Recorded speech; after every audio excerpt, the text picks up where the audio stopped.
Assalamualaikum warahmatullahi wabarakatuh. Halo, perkenalkan nama saya Herunisa Mulda Putri dengan NIM 210161214, Prodi Ekonomi Pembangunan, Fakultas Ekonomi dan Bisnis Universitas Mula Warman. Sesuai dengan judul video ini, saya akan menjelaskan materi tentang penawaran uang. Tapi sebelum penjelasan materi, tonton dulu yuk video animasi ini.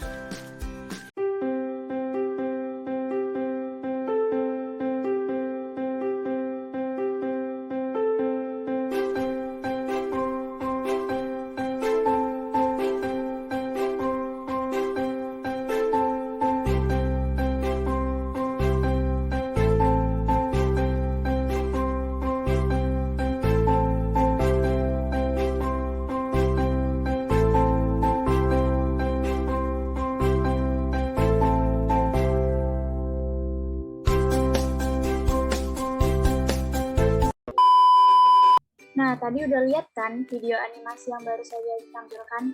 Jadi, animasi itu berisi tentang pertanyaan penawaran uang. Apa itu penawaran uang? Jadi, penawaran uang itu adalah jumlah uang yang ada dan siap beredar untuk keperluan transaksi bagi masyarakat pada wilayah dan waktu tertentu. Uang dalam peredaran adalah seluruh jumlah mata uang yang telah dikeluarkan dan diedarkan oleh bank sentral, baik uang logam maupun uang kertas. Sedangkan uang beredar adalah semua jenis yang ada dalam perekonomian, termasuk di dalamnya jumlah mata uang dalam peredaran, ditambah dengan uang viral yang ada di bank-bank umum. Nah, jadi jenis uang yang beredar di masyarakat itu dibedakan menjadi 3. Yang pertama ada M1 atau narrow money. Di M1 ini ada uang kartal ditambah uang viral. Kemudian yang kedua ada M2. M2 ini terdiri dari M1. M1 tadi adalah uang kartal ditambah uang viral, kemudian ditambah uang kuasi. Lalu yang ketiga ada M3. M3 ini berisi M2 tadi yaitu uang kuasi ditambah deposito berjangka panjang. Nah, teori penawaran uang tanpa bank. Teori ini merupakan gambaran dari sistem standar emas. Ketika emas menjadi satu-satunya alat pembayaran, jumlah uang beredar atau uang yang ditawarkan di masyarakat naik atau turun, itu sesuai dengan tersedianya emas di masyarakat. Kemudian, teori penawaran uang modern. Teori ini dikembangkan oleh ekonom setelah Keynes. Dalam perekonomian modern, pada produsen emas tidak lagi mempunyai peranan moneter yang penting seperti dalam sistem standar emas. Dalam sistem standar kertas, sumber terciptanya uang itu beredar adalah otorita moneter dan lembaga keuangan. Otorita keuangan atau perbankan itu merupakan penyalur uang sekunder bagi masyarakat. Selanjutnya adalah pelipatan uang. Pelipatan uang itu apa sih? Jadi, pelipatan uang itu adalah proses pelipatan uang atau money multiplier merupakan proses pasar atau penyesuaian antara permintaan atau penawaran uang. Proses pelipatan itu dimungkinkan karena adanya lembaga yang disebut bank, yang tidak harus menjamin secara penuh uang viral yang diciptakannya dengan uang tunai. Seandainya cash ratio yang dipegang bank adalah 100%, maka proses pelipatan tidak akan terjadi, meskipun proses penyesuaian portofolio tetap bisa terjadi.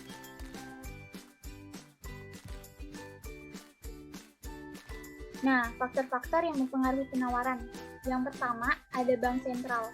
Bank sentral atau Bank Indonesia itu bisa mempengaruhi jumlah uang yang beredar di masyarakat, karena bank sentral mempunyai hak oktroy untuk mencetak dan mengedarkan uang kartal. Selain memiliki hak oktroy, bank sentral ini juga dapat mempengaruhi jumlah uang beredar melalui kebijakan moneter yang dapat berupa politik diskonto atau menaikkan dan menurunkan suku bunga.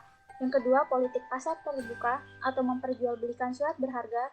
Yang ketiga, ada politik cash ratio atau menaikkan dan menurunkan cadangan kas untuk bank umum.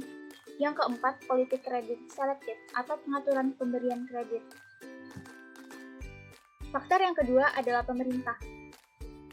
Pemerintah melalui Menteri Keuangan atas persetujuan Gubernur Bank Indonesia dapat meminta perum peruri untuk mencetak uang berupa uang kertas dan uang logam pemerintah atau uang yang nominalnya kecil. Faktor yang ketiga adalah bank umum. Bank umum itu dapat menciptakan uang viral atau uang bank melalui pembelian saham atau surat berharga dari masyarakat. Faktor yang keempat adalah tingkat pendapatan masyarakat. Pendapatan masyarakat itu adalah sejumlah uang yang diterima masyarakat pada jangka waktu tertentu. Semakin tinggi pendapatan yang diterima masyarakat, maka semakin banyak pula jumlah uang beredar. Begitu pula sebaliknya. Kemudian faktor yang kelima adalah tingkat suku bunga. Jika tingkat suku bunga yang ditentukan oleh bank sentral maupun bank umum tinggi, akan mendorong masyarakat untuk menyimpan uangnya di bank dan menciptakan kredit baru akan terhambat, sehingga jumlah uang yang beredar itu akan berkurang. Demikian pula sebaliknya, jika tingkat suku bunga di bank-bank rendah, maka akan menyebabkan masyarakat enggan menabung dan akan mendorong terciptanya kredit baru, sehingga jumlah uang beredar akan bertambah. Kemudian faktor yang keenam, yaitu harga-harga barang. Harga-harga barang merupakan faktor yang sensitif. Sensitif ini terhadap jumlah uang beredar. Jika harga-harga barang mahal, maka masyarakat itu dituntut untuk memiliki jumlah uang lebih banyak, sehingga akan mengakibatkan jumlah uang beredar semakin banyak.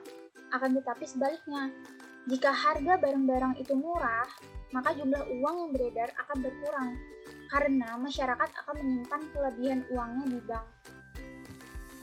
Faktor yang ketujuh, yaitu selera masyarakat terhadap barang. Jika selera masyarakat terhadap suatu jenis barang itu meningkat, maka akan mendorong naiknya permintaan. Jika permintaan naik, maka harga barang-barang akan naik juga, sehingga jumlah uang beredar akan cenderung naik dan sebaliknya. Selanjutnya adalah pengukuran penawaran uang. Pengukuran penawaran uang ini ada 4. Yang pertama, M1 sebagai ukuran stok uang, dan M1 diukur pada setiap waktu pada hari tertentu. Misal, pada Februari tanggal 10 tahun 2010, M1-nya sebesar 1,103,3 triliun rupiah.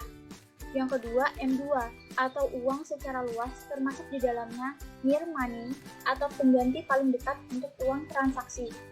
Yang ketiga, M2 sama dengan M1 ditambah perkiraan tabungan, ditambah perkiraan pasar uang, ditambah perkiraan yang lain. Yang keempat, keuntungan utama dari melihat M2 sebagai pengganti M1, di mana M2 suatu saat lebih stabil.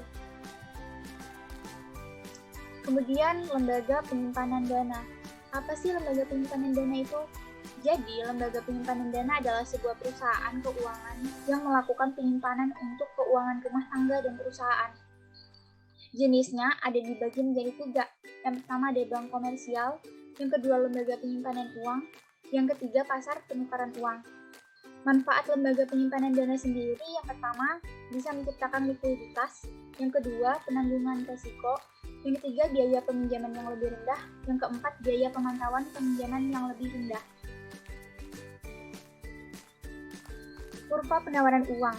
Nah, jadi kurva penawaran uang ini memiliki slope positif karena berhubungan positif dengan tingkat bunga real atau ceteris paribus.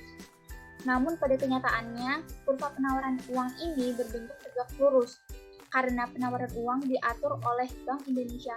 Bisa dilihat kurvanya ini. Ini adalah gambar kurva dari penawaran uang. Nah, pergeseran kurva penawaran uang. Banyak sedikitnya penawaran uang atau jumlah uang yang beredar itu ditentukan oleh pemerintah melalui bank sentral yang jumlahnya tetap dalam jangka waktu tertentu. Nah, ini pergeserannya. Yang pertama, pergeseran kurva ke kiri itu menunjukkan penawaran uang yang berkurang.